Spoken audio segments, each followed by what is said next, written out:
Shalom. Je sais que par la foi, tout va bien. Je suis la prophétesse Elisha. Je viens aujourd'hui te parler de la colère.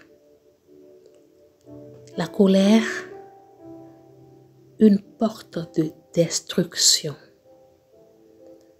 Une porte par laquelle le diable passe pour détruire la vie de beaucoup d'enfants de Dieu. La colère peut détruire ta vie. La colère peut te rendre malade. La colère peut te ralentir dans ta destinée. Beaucoup de personnes aujourd'hui n'ont pas compris que l'échec qu'ils ont dans la vie viennent la plupart du temps de leur colère. Parce que cette émotion, ce sentiment que tu as te ramène à prendre des décisions qui sont dévastateurs, des décisions qui détruisent ta vie. La colère te ramène à utiliser des mots blessants, des mots qui détruisent la personne avec qui tu as un problème. La colère te rend malade. Oui, il y a beaucoup qui s'énervent jusqu'à se rendre malade, mal à l'estomac, mal au ventre et plein de conséquences néfastes pour leur santé. La colère détruit ta vie de couple. La colère fait de sorte que tu n'avances pas.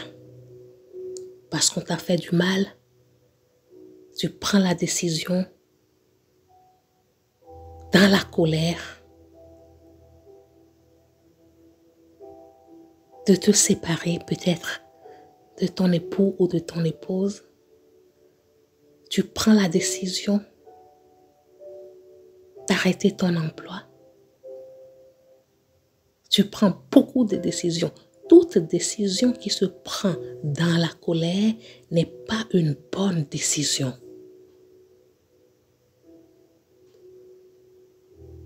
Les mots qui sortent de ta bouche pendant la colère font tellement du mal à la personne avec qui tu as un problème.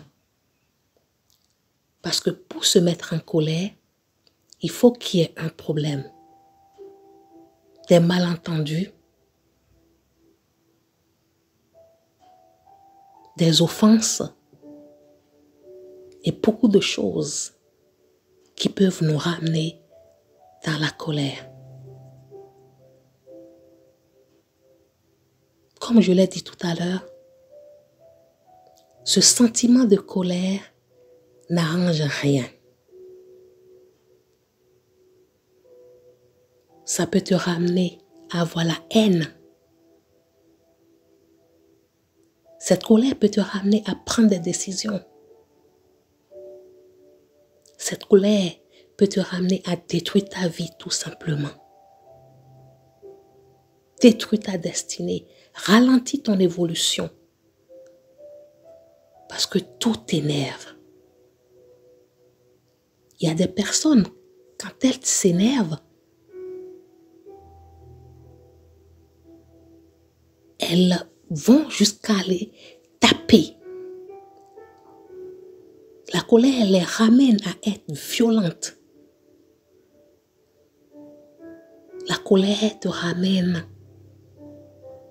à faire des violences physiques et des violences verbales. Et après la colère, Souvent, tu regrettes tes mots, tu regrettes ton acte, mais c'est trop tard. Tu ne dois pas prendre de décision quand tu te mets en colère.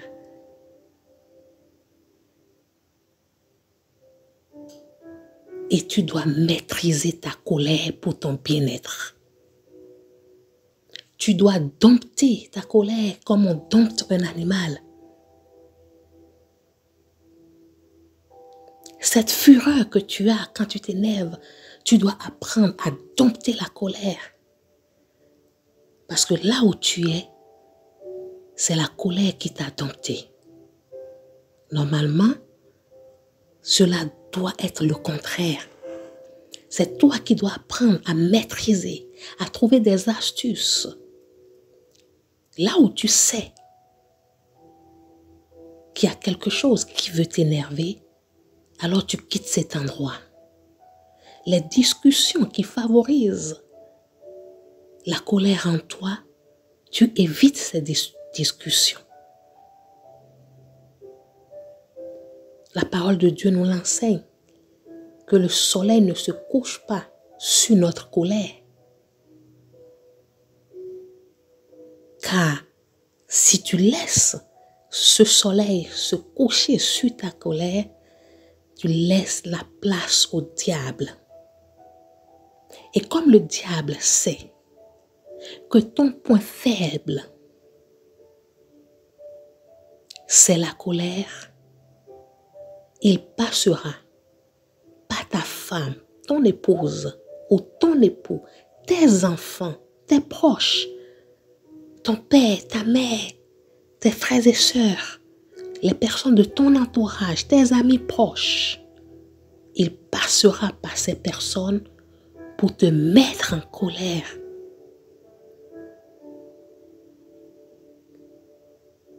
Tu dois être rusé plus que le diable et décider. Parce que tout est une question de décision. Si tu ne décides pas, personne ne le fera à ta place. Tu dois pouvoir dire à cette colère qui t'anime souvent et très souvent, stop, stop, stop. Car les décisions que tu prends quand tu te mets en colère ne te sont pas favorables. Ces décisions détruisent ta vie.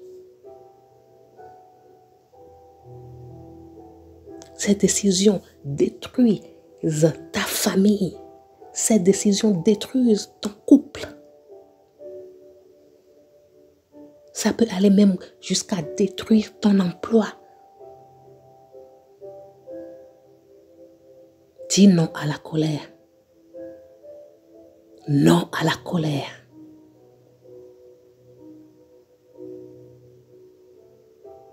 Fais attention aux mots que tu utilises quand tu t'énerves.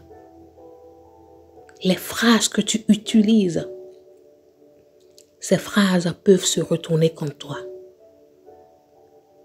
Il y a des personnes, quand elles s'énervent, elles commencent à avoir mal au ventre,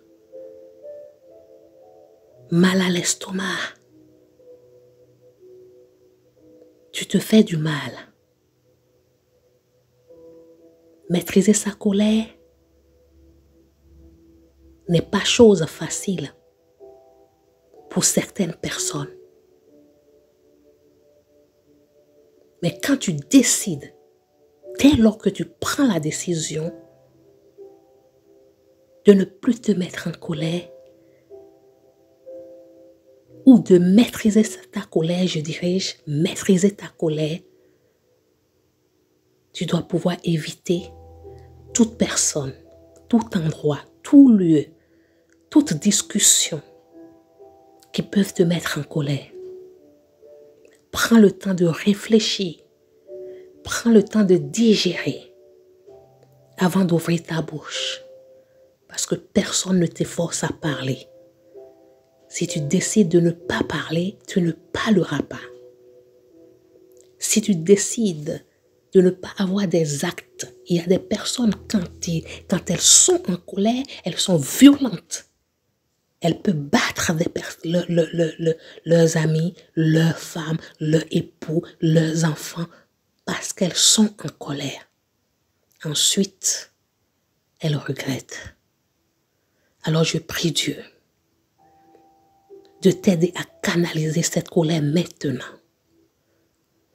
Je prends autorité au nom de Jésus sur cette colère qui détruit ta vie, sur cette colère qui te rend malade. Au nom souverain de Jésus-Christ de Nazareth, j'ordonne à cet esprit de colère de fléchir genou et de quitter ta vie maintenant au nom de Jésus. Je déclare que tu es sereine, tu es serein devant les situations les plus compliquées. À partir d'aujourd'hui, cette colère ne peut plus te dominer. Tu vas la dompter afin de vivre une vie merveilleuse dans la paix et dans la joie, en pleine santé. Prends autorité maintenant et commence à prier. Prie ardemment. Ne t'arrête pas. Demande et déclare et ordonne. Ordonne à la colère de quitter ta vie. Ordonne, car tu as reçu l'autorité sur toute chose. Que Dieu te bénisse abondamment. Et que sa paix et sa force soient ton partage dans le nom de Jésus. C'était la prophétesse Elisha. On se dit à très bientôt.